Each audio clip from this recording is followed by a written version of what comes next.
Pemirsa, perdagangan saham di Bursa Efek telah dibuka dan kita akan mencermati kinerja perdagangan saham hari ini.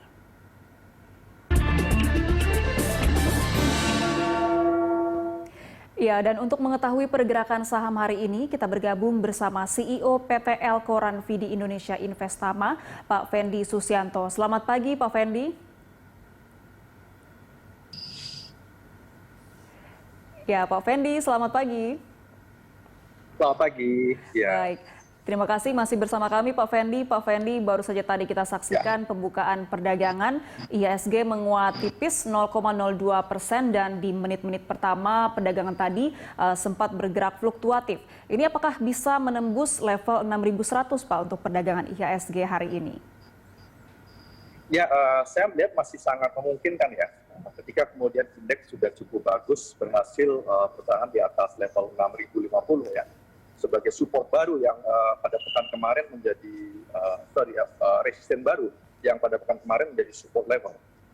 Kita melihat bahwa indeks masih memiliki peluang itu dengan berbagai macam perkembangan.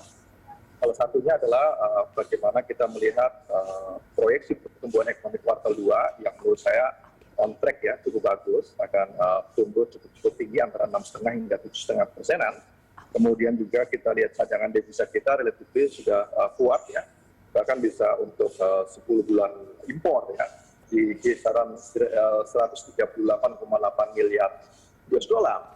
Dan juga stabilitas rupiah serta tekanan global juga fluktuasinya menurut saya sudah mulai sedikit berkurang.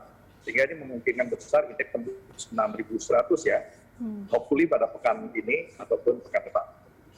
Baik, artinya proyeksinya masih positif dengan sejumlah sentimen tadi. Dan hari ini Pak, kita akan menanti rilis sejumlah data perekonomian domestik. Di antaranya adalah cadangan devisa RI Mei 2021 yang akan segera dirilis. Ini apakah juga bisa mendongkrak pergerakan IHSG? Ya, saya melihat itu akan menjadi pendorong juga bagi indeks harga saham gabungan ya, untuk tetap berpeluang meningkat. Kita melihat cadangan devisa untuk bulan kemarin sudah cukup besar, 138,8, dan hopefully di bulan Mei ini juga akan terjadi peningkatan. Meskipun mungkin tidak akan terlalu besar peningkatannya seperti bulan kemarin yang sekitar 1,8 miliar US dollar ya dalam waktu satu bulan ya. Namun kita melihat tetap akan ada pada kisaran antara 137 miliar US dollar sampai dengan 141 atau 141,5 miliar US dollar. Jadi ini akan cukup menjadi sentimen positif ya bagi indeks harga saham gabungan. Baik, berarti kita akan menantikan dampak dari sentimen tersebut di pekan ini ataupun bisa juga di pekan depan nanti. Dan selanjutnya ini akan ada rilis data terkait dengan penjualan retail. Proyeksi Anda seperti apa, Pak? Saya melihat pada bulan kemarin retail sales itu sudah ada pembalikan arah ya dari posisi negatif ya. Kita lihat pada bulan sebelumnya di bulan Maret itu masih minus 14%. Nah, bulan kemarin sudah positif ya. Pertumbuhannya untuk retail sales itu 9,7% dan proyeksinya di bulan bulan Mei juga masih akan menunjukkan pertumbuhan positif antara 5 sampai dengan 10% ya. Dugaan saya sekitar 7%-an akan tumbuh kembali untuk penjualan retail karena memang sudah mulai terlihat sudah mulai pulih ya, sudah terjadi recovery untuk penjualan retail. Kita lihat bisa di sekitar kita bisa kita lihat dengan data-data juga demikian. Sehingga ini juga akan menjadi faktor pendorong juga bagi indeks harga saham gabungan. Terutama keyakinan kita pada pulihnya di sektor konsumsi, sektor retail yang menjadi landasan kita untuk melihat bahwa ini ekonomi itu sudah mulai kembali pulih atau tidak. Baik, selanjutnya Pak Fendi, pekan atau musim ini, bulan ini bisa disebut sebagai musim bagi-bagi dividen atau tebar dividen. Nah, ini akan ada sebanyak 20 saham yang dijadwalkan come date dividen. Apakah ini juga bisa menjadi sentimen positif untuk IHSG? Ya, ini juga menurut saya menjadi sentimen positif ya, karena memang di tahun 2020 ya, di end of year juga masih banyak perusahaan-perusahaan yang masih membukukan laba ya di tengah-tengah kondisi pandemi yang cukup besar di tahun 2020 ya. Di samping juga kita melihat di tahun ini di kuartal pertama juga sudah mulai perbaikan. Nah, sentimen dividen payment ini ataupun pembayaran dividen ini menjadikan keyakinan bahwa di tengah COVID pun masih banyak perusahaan-perusahaan yang profit, ya, dan kemudian masih memiliki prospek pertumbuhan ke depan. Jadi semakin menjadi tambahan keyakinan bagi para pelaku pasar menurut saya bahwa ini market kita dalam posisi yang relatif akan cukup bagus. Baik, jadi artinya memang ada sejumlah sentimen positif dari dalam negeri, baik itu dari sisi musim bagi-bagi dividen ataupun rilis data sejumlah indikator perekonomian. Kalau kita lihat untuk sentimen dari global sendiri, ini sejumlah data ekonomi global juga akan dirilis. Proyeksinya seperti apa, Pak Fendi? Ya, kita melihat proyeksinya menurut saya masih akan tetap sama. Di US masih akan defisit. Kemarin kita lihat defisitnya sudah 74 miliar US dollar. Kemudian di Tiongkok juga masih akan tetap surplus ya. Kita lihat sekitar 42, mungkin sekitar 43 miliar US dollar di bulan-bulan Mei ini.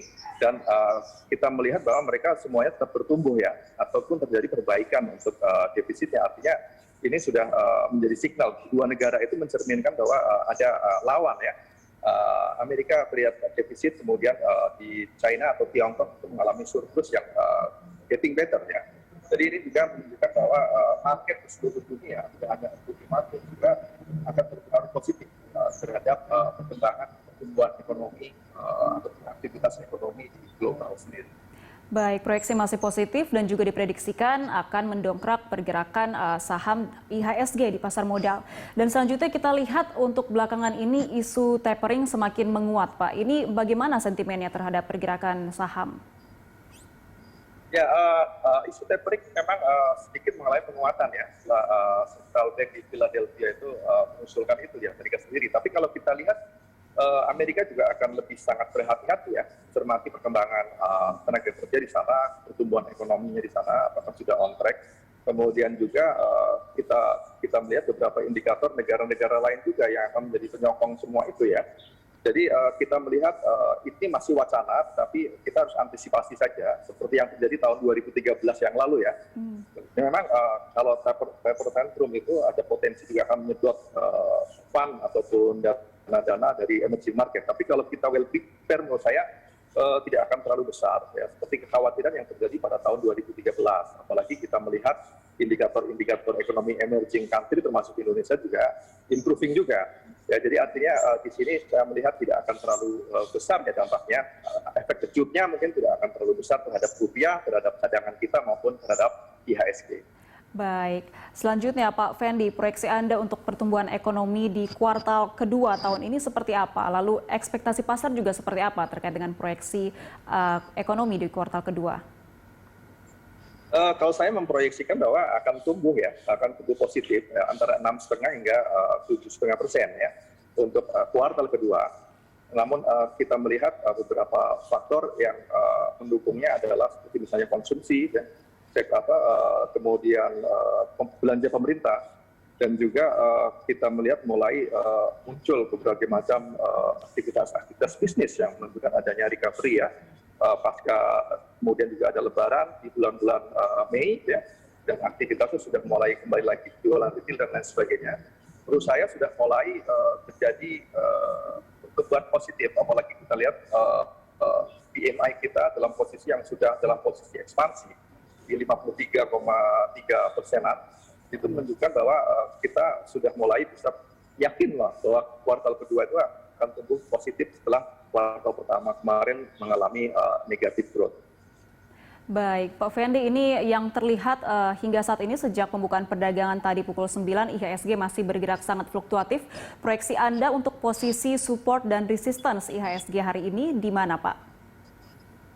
Ya, saya melihat bahwa support level 6.050 itu akan cukup kuat ya, dengan resisten ada di 6.200 ya, bukan lagi 6.100 tapi 6.200 sebagai resisten level untuk pergerakan IHSG. Namun hari ini saya melihat bahwa pergerakannya nampaknya akan lebih cenderung flat ya, karena menyikapi untuk beberapa perkembangan data terbaru sambil menunggu itu pergerakan indeks nampaknya akan berada di rentang sempit antara 6.050 hingga 6.150. Baik, posisi resistance akan berada di level 6.200. Pak Fendi, selanjutnya kita akan membahas terkait dengan rekomendasi saham usai jeda. Dan pemirsa, rekomendasi saham apa saja yang layak dikoleksi hari ini? Informasinya kami hadirkan usai jeda, tetaplah di IDX Opening Bell.